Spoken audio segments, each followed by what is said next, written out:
एक पल के जुदाई जे सहत न रहे, एक पल के जुदाई जे सहत न रहे। ऊ नजरियो ना मिलावे कई साल हो गइल, ऊ नजरियो ना मिलावे कई साल हो गइल।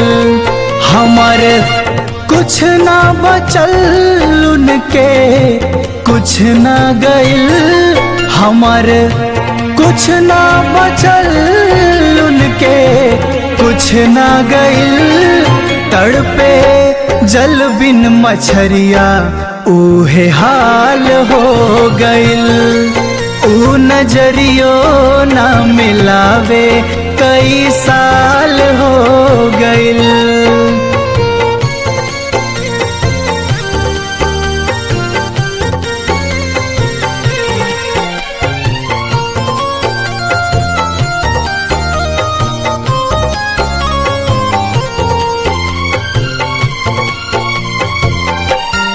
बस के दिलवा में दिल के तोड़ गइल, बहुते नियरा बोला के हाथ छोड़ गइल।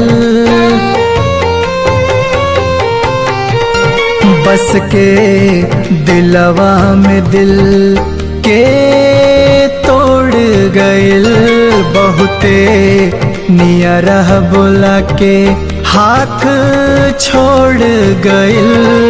मन के नगरी में ऐसन अगिया लगल, काहे सुलझा के ऐसन सवाल हो गइल। ऊ नजरियो ना मिलावे कई साल हो गइल।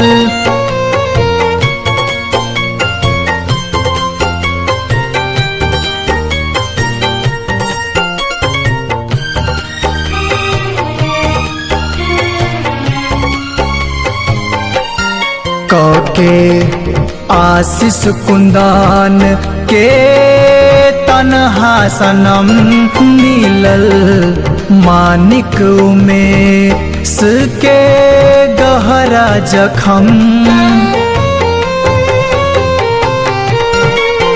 के आशीष कुंदन के तन्हा सनम मिलल, मानिक में सके गहरा जखम। प्यार ताबो कराबो से जन्मो जन्म, उनका बिना जिंदगिया मुहाल हो गइल। ऊ नजरियो ना मिलावे कई साल हो गइल।